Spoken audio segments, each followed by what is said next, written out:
Ô Senhor, obrigado por mais um dia que o Senhor concede a nós de vida. Obrigado, porque o Senhor é o Deus de paz. E nós queremos viver a nossa vida no Senhor, em Ti. Obrigado pelo Teu amor, pela Tua fidelidade. Obrigado pelas Tuas misericórdias que se renovam a cada dia, a cada manhã. E pedimos ao Senhor que hoje, ao ouvirmos esta palavra, sejamos abençoados, sejamos restaurados, que o Senhor fale profundamente ao nosso coração. Em nome de Jesus, eu te agradeço, eu te louvo. Amém. Bom, gente, você tem acompanhado as lives aqui sobre esse tema da batalha espiritual? Então, comente aqui, por favor.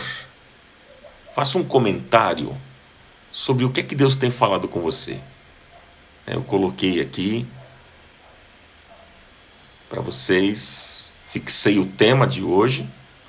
Hoje vamos falar sobre batalha espiritual, é a parte 7, a 7ª parte.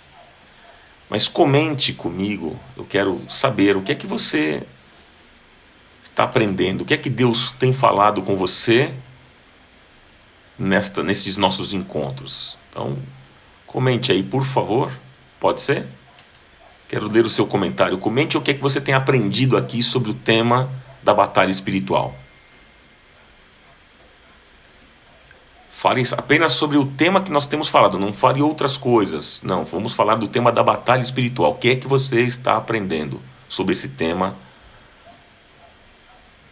da batalha espiritual? Vamos lá. Escreva para mim, por favor. Orar e vigiar. O que mais? Vamos lá. O que é que Deus está falando com você? Fale para mim. Numa frase, o que é que Deus tem falado com você? O que é que até agora ficou mais forte no seu coração sobre esse tema da batalha? Então vamos lá. Quero ler. Não fale que você está sendo abençoado. Não é isso que eu perguntei. Eu estou dizendo o seguinte. Para você comentar o que é que Deus está falando com você. Fale numa frase o que é que Deus tem falado com você nesse tema. Kleber disse que precisa buscar mais a Deus. A Beth disse usar as armas espirituais. O bem vence o mal. Se revestir da armadura. Olha lá. Vamos lá. Confiar na palavra de Deus. Isso aí. Intimidade com Deus. Vamos lá, gente. Orar e vigiar, disse a Anelisa. Conhecer o meu inimigo. O que mais? Enfrentar o inimigo, mas antes conhecê-lo. Devemos nos preocupar com a luz. Isso, vamos lá, gente. Estou lendo aqui. Nos revestir da armadura. A armadura de Deus. A Maria Pascoal está dizendo que Deus tem falado muito sobre perdão, oração e amar o próximo. Usar as armas corretas para guerrear, disse a Adriana. Isso. Andréa Costa disse que a batalha não é contra carne e sangue, né? Mas é contra o diabo. Nossa batalha não é o que diz a Bíblia. Não é o que diz o Ronaldo ou quem quer que seja. A Bíblia diz, a nossa luta não é contra a carne, mas é contra Satanás e seus demônios. O que mais? Vamos lá. O que é que você tem aprendido sobre o tema da batalha espiritual? A Lilian disse, não ignorar o mal. Isso, o que mais? Vamos lá. Devemos cada vez mais nos revestir para estar fortes contra as ciladas do diabo, ficar alerta contra as armadilhas do diabo. A nossa luta não é contra carne e sangue. Conhecer os ataques, disse a Regiane. Conhecer os ataques e saber como combater com a palavra. Muito bom, gente, muito bom. Vamos lá, vamos escrevendo. Não se intimidar, disse a Ruth. A batalha espiritual é real. Só vencemos na força do Senhor. Boa. Isabel disse persistir a palavra todos os momentos. Orar e vigiar, o diabo anda ao redor, disse a minha amiga Débora Leal. Vamos lá. Sermos dependentes somente de Deus. A vitória está nas mãos dele. Se fortalecer no Senhor, na força do poder do Senhor. Muito bom, gente. Vocês estão aprendendo bastante coisa. Isso é muito legal. Isso é muito bom. Bom, vamos então para o tema de hoje.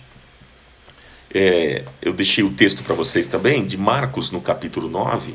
Marcos 9, essa história aqui é muito interessante, que eu vou ler aqui com vocês. Se você quiser abrir o texto, abra lá comigo. Marcos 9, versículo 14 em diante. Olha só essa história, que interessante. Diz assim: quando chegaram onde estavam os outros discípulos, viram uma grande multidão ao redor deles e os mestres da lei discutindo com eles. Logo que todo o povo viu Jesus, ficou muito surpreso e correu para saudá-lo. Jesus perguntou: o que vocês estão discutindo? Um homem, no meio da multidão, respondeu: mestre, eu te trouxe o meu filho, que está com um espírito que o impede de falar. Onde quer que o apanhe, joga-o no chão. Ele espuma pela boca, range os dentes e fica rígido. Pedi aos teus discípulos que expulsassem o espírito, mas eles não conseguiram. Aí Jesus respondeu: ó geração incrédula, até quando terei que suportá-los? Tragam-me o menino. Então eles o trouxeram. E quando o espírito viu Jesus, imediatamente causou uma convulsão no menino. Este caiu no chão e começou a rolar, espumando pela boca. Jesus perguntou ao pai do menino. Há quanto tempo ele está assim? E o pai respondeu: desde a infância. Muitas vezes esse espírito o tem lançado no fogo e na água para matá-lo. Mas se podes fazer alguma coisa, tem compaixão de nós e ajuda-nos. Jesus disse: se podes, tudo é possível àquele que crê. Diga aí, aonde você estiver, tudo é possível àquele que crê. Tudo é possível. Imediatamente o pai do menino exclamou: eu creio, ajuda-me a vencer a minha incredulidade. Quando Jesus viu que uma multidão estava se ajuntando, repreendeu o espírito imundo, dizendo: espírito mudo e surdo, eu ordeno que o deixe e nunca mais entre nele. E o espírito gritou, agitou violentamente e saiu. O menino ficou como morto, ao ponto de muitos dizerem: ele morreu. Mas Jesus tomou-o pela mão e o levantou, e ele ficou em pé. Depois de Jesus ter entrado em casa, seus discípulos lhe perguntaram em particular: por que nós não conseguimos expulsá-lo? E ele respondeu: essa espécie só sai pela oração e pelo jejum, disse Jesus. Eles saíram daquele lugar e atravessaram a Galiléia. Jesus não queria que ninguém soubesse onde eles estavam. Até aqui. Vamos até o versículo 30 da nossa leitura. Bom, amigos, vamos lá. Vamos conversar sobre esse tema. Gente, a tendência numa batalha é que o enfrentamento das partes opostas vai se intensificando ao longo do tempo. Vencer uma luta, gente, não é vencer a guerra. E cada um de nós precisa estar preparado para novos e mais intensos combates. Você está preparado para novos e mais intensos combates? Sobre o texto que nós lemos aqui, gente, sobre esse texto, nós vemos um homem, resumidamente, você que chegou agora, para você entender o contexto aqui do texto, entender a história. Nós vemos um homem falando para Jesus sobre o seu filho que sofria de uma possessão demoníaca, que o impedia de ouvir e falar. E esse pai, ele havia pedido aos discípulos que expulsassem aquele espírito da vida do menino. Mas eles não conseguiram. Não conseguiram. E os discípulos estavam angustiados porque agora eles haviam fracassado. Provavelmente, gente, eles passaram uma vergonha pública, porque eles tentaram expulsar o demônio do menino e eles não conseguiram. Então, eles perguntaram a Jesus o porquê que eles não haviam conseguido expulsar aquele demônio. Eles perguntaram para Jesus. Veja, o menino, gente, é símbolo da sociedade contemporânea. É a imagem do mundo. Este menino simboliza isso, a nossa sociedade. É a imagem do mundo. Os discípulos são a imagem da igreja. E esse texto mostra o que está acontecendo com a igreja e a lição que nós, como igreja de Jesus, precisamos aprender. E aí, meus amigos, eu quero destacar com vocês aqui, quero destacar 3 frases no verso 29. No próprio verso 29, anote aí o verso 29. Jesus respondeu a uma pergunta aqui, né, dos discípulos. Os discípulos estavam dizendo: por que nós não conseguimos expulsá-lo? E aí Jesus disse: essa espécie só sai pela oração e pelo jejum. Esta casta ou espécie, tem versões aí, algumas versões vão dizer casta, né? Outras espécie, tá? Esta casta só sai com jejum e oração. Então, vamos dividir este versículo em 3 partes. Vamos fatiar aqui em 3 partes para a gente entender. Vamos avaliar o que Jesus disse. Jesus disse: esta casta. Número 1, anote aí. Esta casta. Ou espécie. Esta casta. Gente, essa palavra casta foi a resposta de Jesus à pergunta dos discípulos. Aquilo que eu disse, quando eles perguntaram, lá no versículo 28, por que nós não conseguimos expulsá-lo? E Jesus respondeu: esta casta. Esta espécie. O que é casta, gente? Casta é um agrupamento de poder maligno. Jesus estava dizendo aos discípulos que a experiência que eles estavam passando naquele momento era uma experiência diferente de todas as anteriores. Em Lucas 10, anote pelo menos aí, Lucas no capítulo 10, os mesmos discípulos enviados por Jesus, eles saíram pelas ruas e eles voltaram alegres por terem conseguido expulsar muitos demônios. Eles estavam alegres, voltaram dando relatório para Jesus, felizes da vida. Mas agora, nessa situação, eles estavam diante de uma experiência diferente. Eles estavam diante de uma experiência em que eles fracassaram. E por ironia, era uma criança. Por que eu estou dizendo isso? Porque eles poderiam até pensar que um demônio numa criança era algo mais fraco. Era mais simples de resolver. Eles teriam toda a facilidade para expulsar aquele demônio. Mas Jesus estava dizendo o seguinte para os discípulos: é casta. Jesus estava dizendo: gente, é casta, vocês não conseguiram expulsar o demônio, porque a questão espiritual desse menino aqui é outra. O nível de batalha espiritual é outro. O nível de poder aqui é mais elevado. Por isso que vocês não conseguiram expulsar. Porque a pergunta que eu faço para vocês: por que tantas vezes nós temos fracassado como igreja? Por que, meus queridos? Por que eu e você muitas vezes temos fracassado como igreja? Por que nós não somos aquilo que Deus projetou que fôssemos? Por quê? Porque, sabe o que acontece, gente? O que está diante de nós é casta. Essa é a resposta.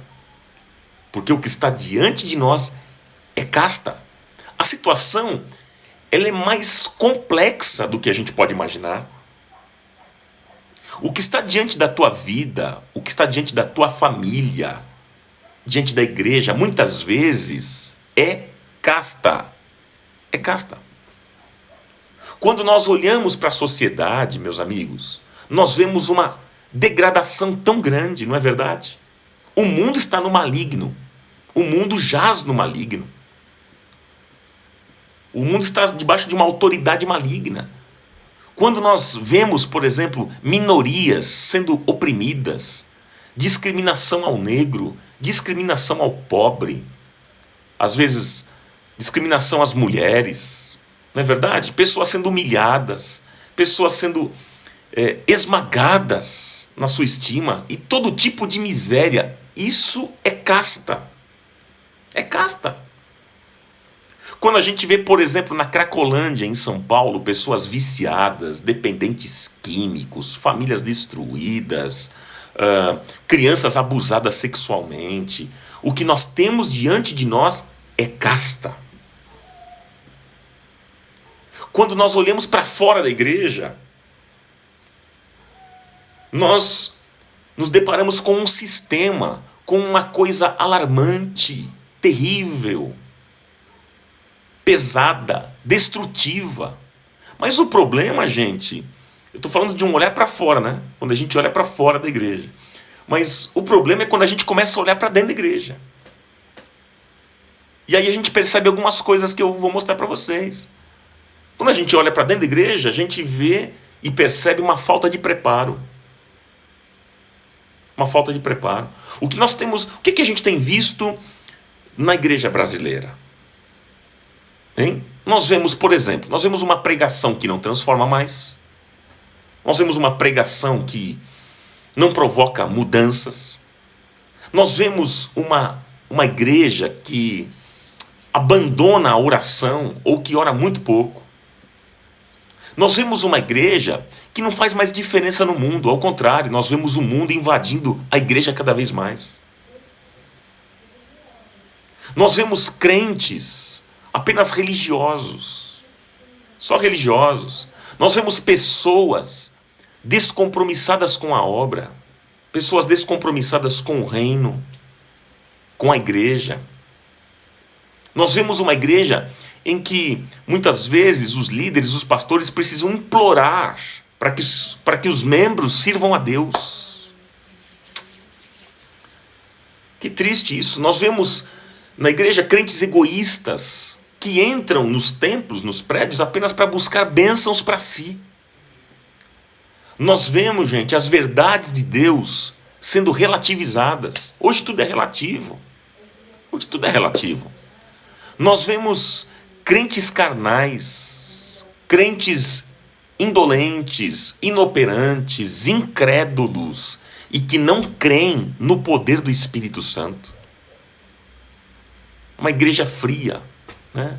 Tão triste isso. John Stott,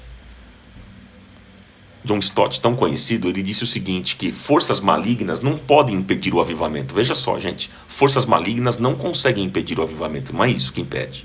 Mas um crente comprometido com a indiferença e com a desobediência pode fazê-lo.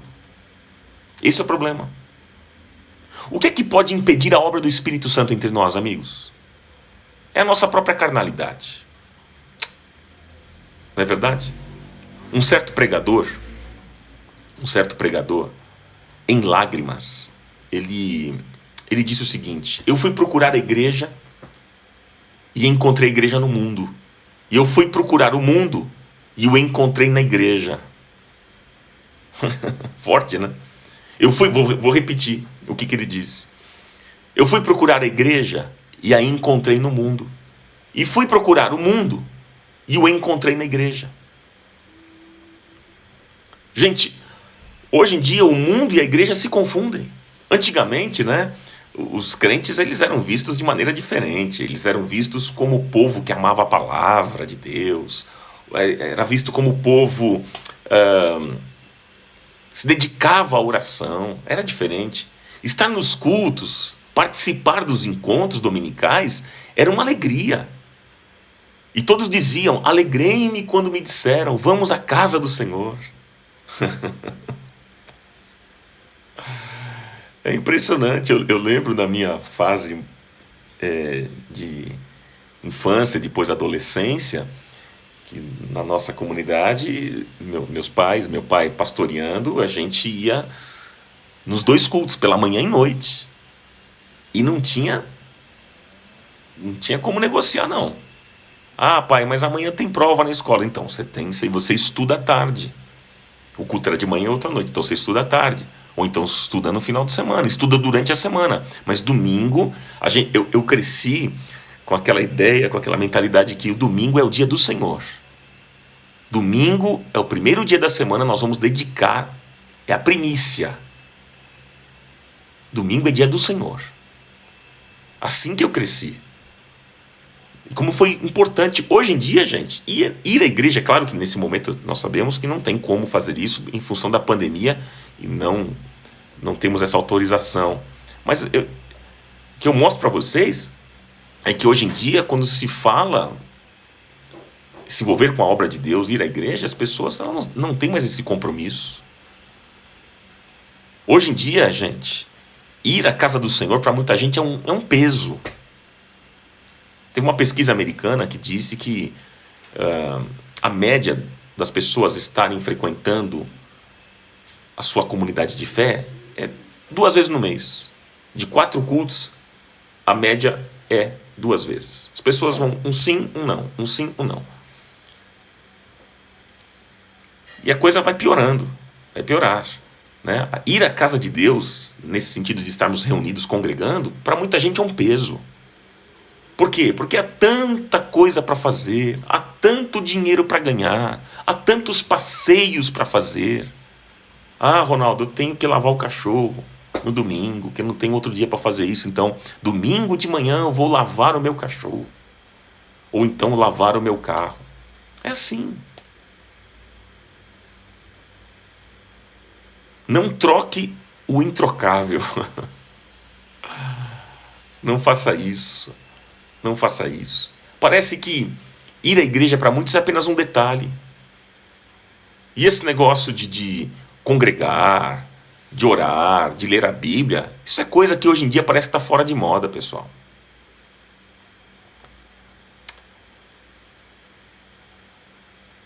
Como disse aqui a Dea e Jal, né? A Casa de Deus está aqui na live com esse templo e isso aí.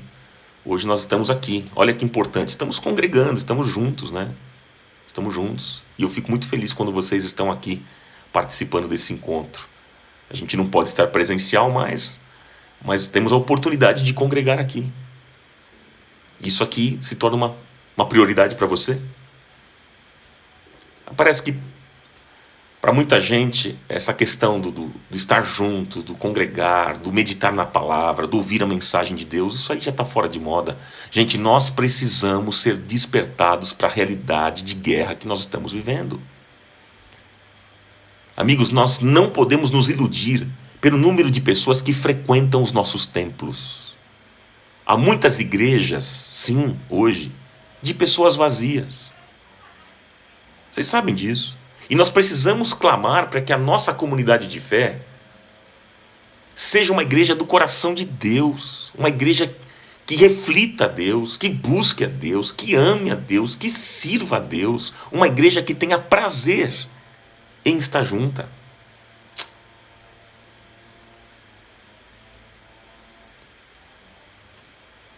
Então eu tenho certeza que você não quer uma igreja mundana, uma igreja enfraquecida, uma igreja fracassada. Eu sei disso. O que está diante de nós hoje é casta. Como disse Jesus aqui no texto que nós lemos, você que chegou um pouco mais tarde. Jesus disse, esta casta, essa espécie, o que está diante de nós hoje é casta, porque o poder, porque o maligno tem oprimido as pessoas, tem levado as pessoas ao desânimo, ao cansaço, à frieza, a apatia. E infelizmente muitos de nós temos aceitado tudo isso, temos entrado por este caminho. A segunda, eu falei para vocês que eu vou fatiar essa frase de Jesus em 3 partes. Jesus disse, esta casta, lá no versículo 29, né, de Marcos, no capítulo 9, ele diz, esta casta só sai pela oração e pelo jejum. Então, primeira frase, eu disse, esta casta. Segunda frase, anote aí, número 2. Esta casta só sai. Anote isso. Esta casta só sai. Veja, Jesus estava dizendo o seguinte para os discípulos, no texto que nós lemos hoje. Jesus estava dizendo o seguinte, o poder que vocês estão usando está inadequado. Não é assim, disse Jesus em outras palavras aqui, não é assim que se expulsa uma casta.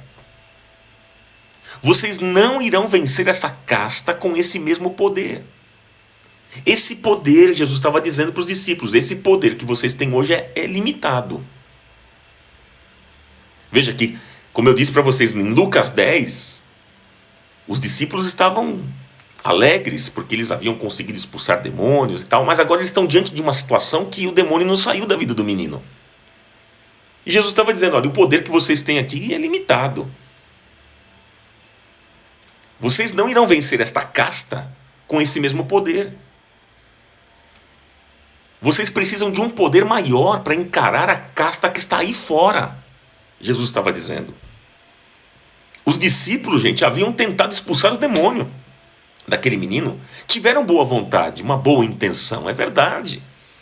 Eles tiveram. Mas Jesus queria dar uma lição aos discípulos e dizer a eles que eles precisavam de um poder muito maior.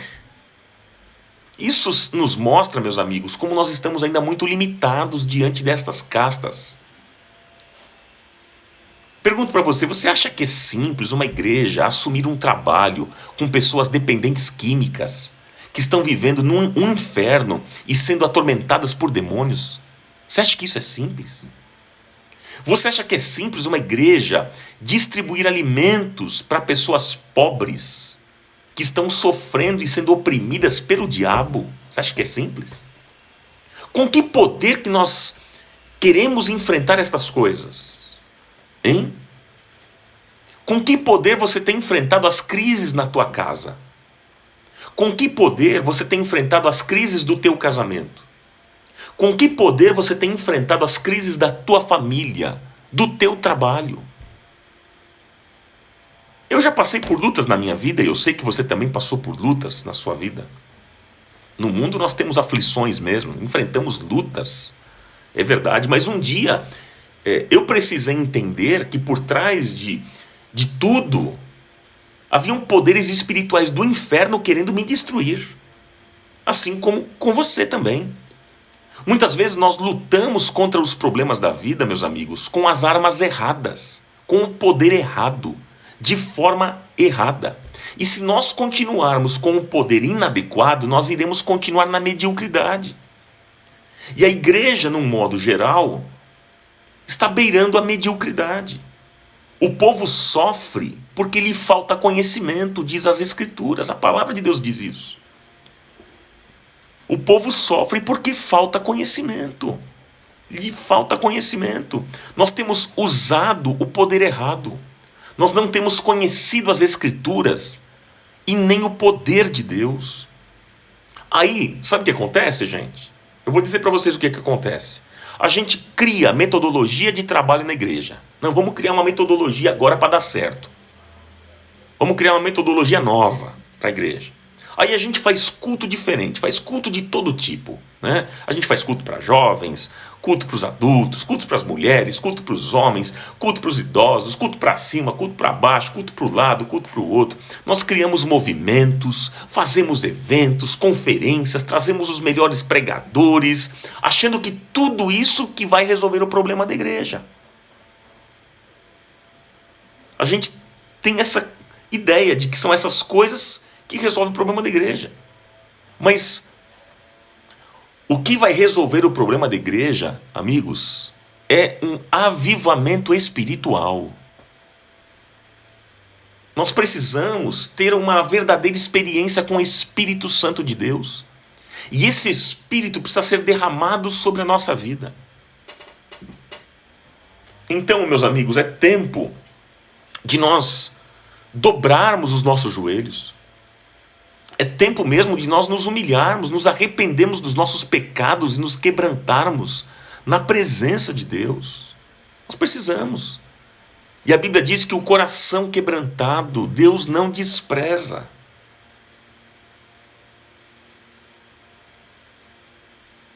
É o coração quebrantado, aquele que treme diante da palavra do Senhor. Esse é o homem a quem o Senhor está olhando. E ele não despreza o coração contrito e quebrantado. Muitos estão confiando em igrejas, muitos estão confiando em pastores, muitos estão confiando em técnicas, métodos. pessoas estão ligadas a isso. Elas querem a coisa pronta, né? Elas querem a mágica, né? Mas nós precisamos, queridos, confiar no derramamento de poder sobre as nossas vidas. É isso que nós precisamos confiar. Não é técnica, não é método. Tudo isso é muito bom, tem o seu espaço, ajuda, é legal, bacana. Mas não é isso. Nós precisamos de um derramamento de poder do céu, do alto, sobre as nossas vidas. Está faltando um poder maior sobre nós, gente. É isso que Jesus estava dizendo para os discípulos. Está faltando para vocês, diante desta casta, um poder maior. Nós precisamos de um derramar do Espírito Santo de Deus sobre a nossa vida. E vamos para a terceira frase agora. Vamos para a terceira frase. Veja, Jesus disse no versículo 29, esta casta só sai pela oração e pelo jejum. A terceira frase é o complemento. Eu falei sobre esta casta. Segundo, só sai. Terceiro, pela oração e pelo jejum. Esta casta só sai pela oração e pelo jejum. Gente, está faltando jejum e oração. Nós não temos levado isso muito a sério, na verdade. Porque se realmente a gente estivesse fazendo isso, nós estaríamos em outro patamar de igreja. Num outro nível de igreja. Existem igrejas onde as pessoas têm o prazer em adorar juntas ao Senhor. Existem igrejas onde jovens participam das reuniões de oração. Pessoas sedentas pela palavra. Há igrejas de gente animada, de gente comprometida com o reino e em ser uma bênção para as pessoas. E Deus pode fazer isso em mim, em você, em nós. Deus quer fazer isso entre nós. Nós temos muito potencial hoje em dia nas nossas igrejas, meus amigos. Tem muito potencial. Deus te colocou numa comunidade de fé. Qual a igreja que você pertence, não é?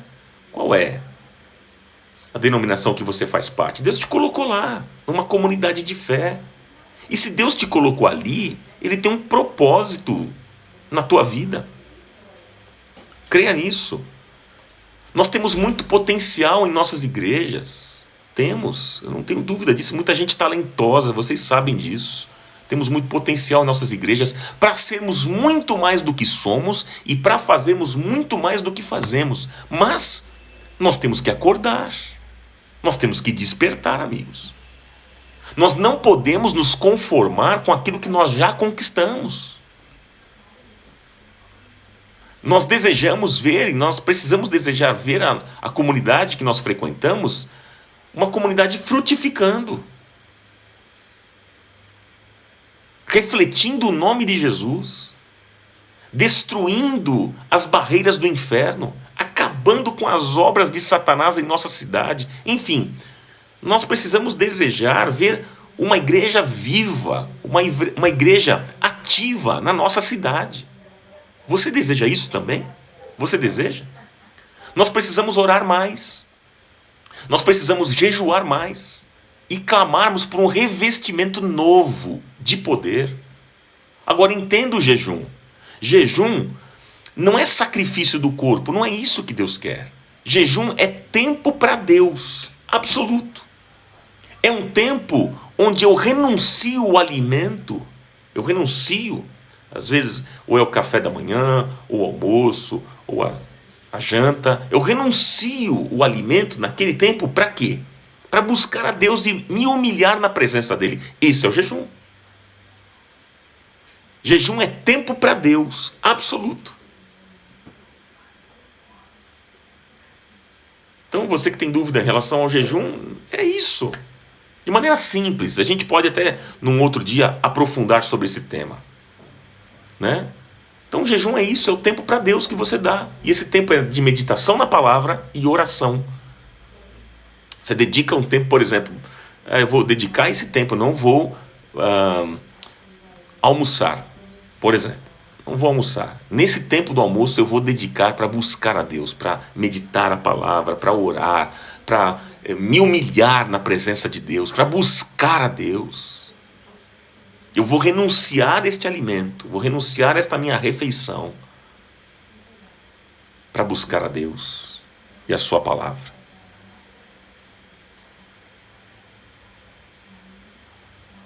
E aí você faz de acordo com aquilo que Deus orientar você. Tem gente que quer fazer um jejum mais longo, faça. Se Deus te orientar, faça. Teve uma pessoa que escreveu aqui, Deus está orientando para fazer um jejum de 24 horas. Se Deus te orientou, minha irmã, para você fazer isso, faça isso. Agora, não, Deus me orientou para eu fazer um jejum de um tempo menor. Vou fazer. Um jejum de 7 dias, um jejum, enfim. Aquilo que Deus orientar você, isso é muito pessoal. Isso é muito pessoal. Mas você precisa entender que o jejum é tempo para Deus, absoluto. É um tempo onde você vai renunciar o seu alimento para buscar a Deus e se humilhar na presença dEle. Uma das coisas mais tristes, amigos, deixa eu dizer para você o que é triste. Presta atenção no que eu vou dizer aqui. Uma das coisas mais tristes é ficarmos indo atrás de irmão da igreja, irmão que já não sumiu. Ele não está mais na igreja. Sabe, não vai mais. É claro que agora estamos impossibilitados. Mas quanta gente é triste, né? Quando a gente estava no culto presencial. Eu sempre falando com as pessoas que simplesmente desapareceram. Cadê você?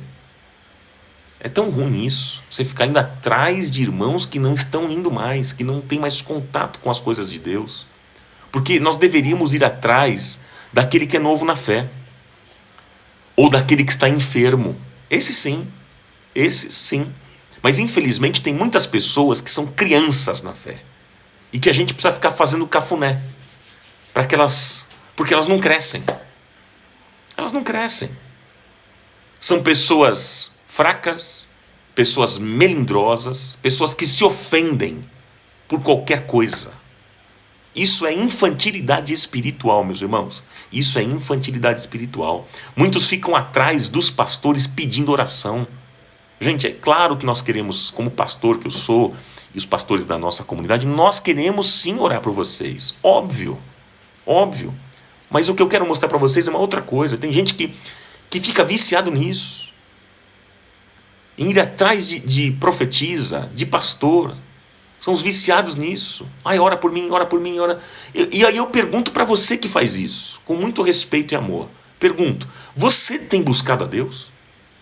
Você que fica pedindo para que um e o outro ore. Ok, isso é muito bom.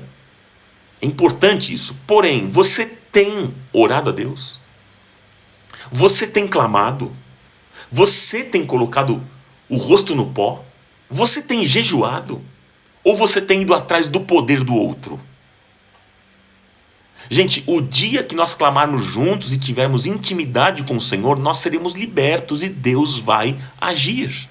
Deus vai agir. Busque a Deus. Busque a Deus.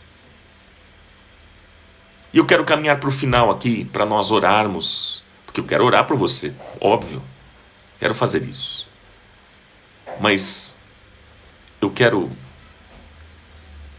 num desafio da palavra, lembrar a vocês do texto de 2 Coríntios, capítulo 10. 2 Coríntios 10, 3 ao 5. Anote aí, por favor. 2 Coríntios, capítulo 10, versículo 3 ao versículo 5. Está dizendo o seguinte. Paulo está dizendo, pois, embora vivamos como homens, nós não lutamos segundo os padrões humanos. A gente vive como homens, mas nós não lutamos segundo os padrões humanos. As armas, diz Paulo, as armas com as quais lutamos não são humanas. São poderosas em Deus para destruir fortalezas. E ele diz, destruímos argumentos e toda pretensão que se levanta contra o conhecimento de Deus e levamos cativo todo pensamento para torná-lo obediente a Cristo.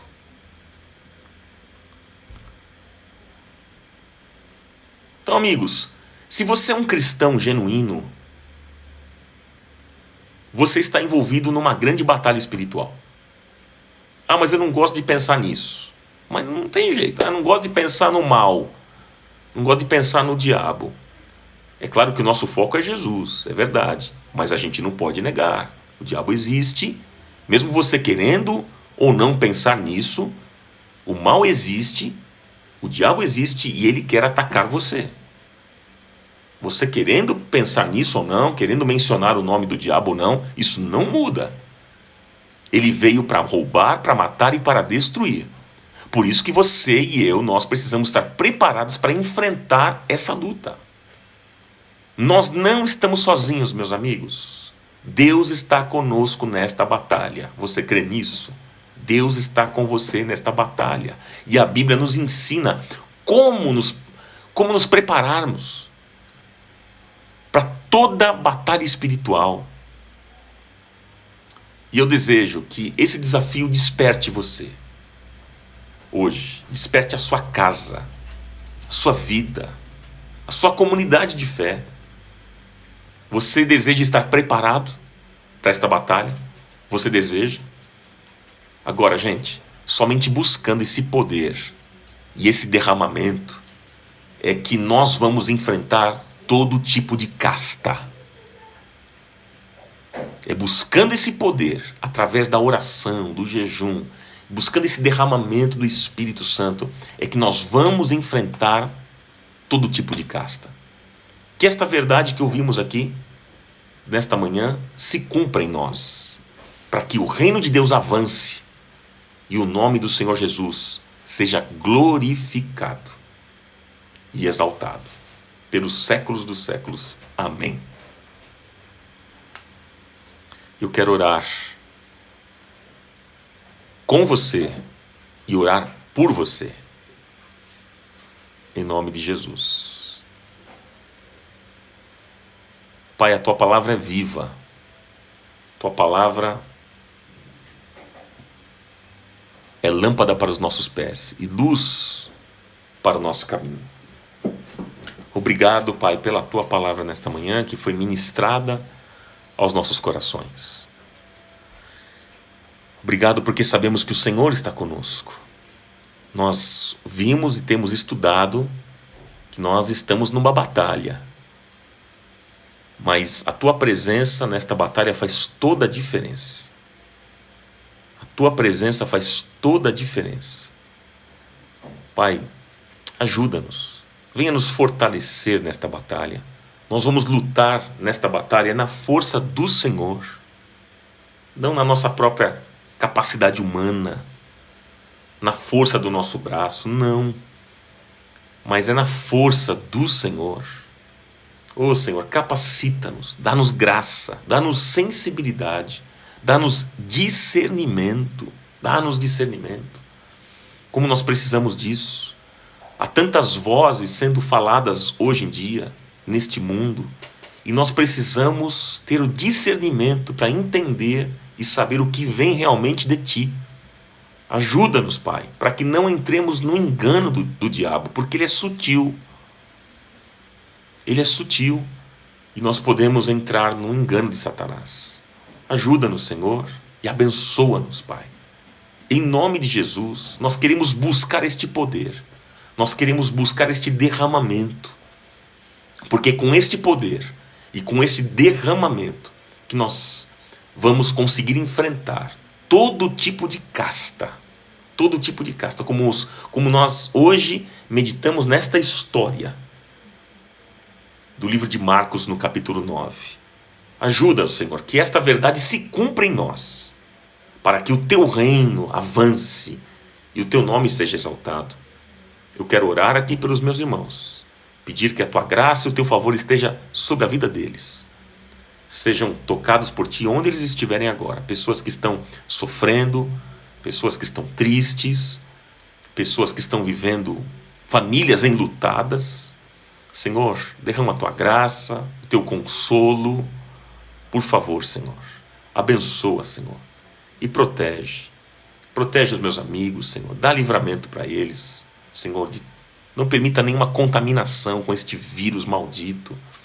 Ô Senhor, tem misericórdia da nossa vida, tem misericórdia. Ajuda-nos, Pai.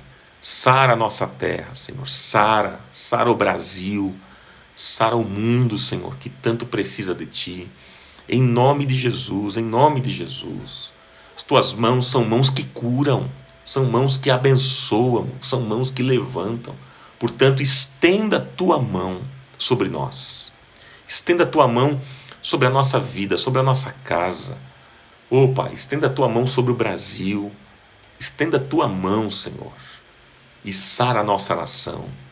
Ô Pai, em nome de Jesus, eu oro pelos meus irmãos, que haja bênção, que haja consolo para aqueles que estão chorando, que haja alegria para aqueles que estão vivendo tempos de tristeza.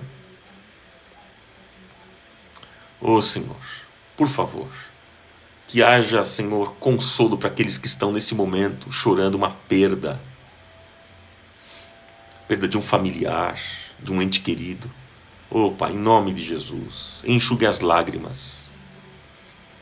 Bem-aventurados os que choram, disse Jesus, porque serão consolados. Aqueles que estão chorando nesse momento uma perda, uma situação difícil que está vivendo. Às vezes até mesmo uma perda no trabalho. Ô Senhor, uma perda financeira, causou um problema dentro de casa. Senhor, estão chorando, console e traga a solução. Ou então a perda de um familiar, que o Senhor enxugue as lágrimas e traga o consolo necessário. Porque Tu és o Pai das misericórdias e o Deus de toda consolação, que nos consola nas nossas tribulações, como diz a Tua palavra. Seja assim, Senhor, que a Tua graça e a Tua paz seja abundante na vida dos meus amigos, dos meus irmãos, para o Teu louvor e para a Tua glória. Em nome de Jesus. Amém.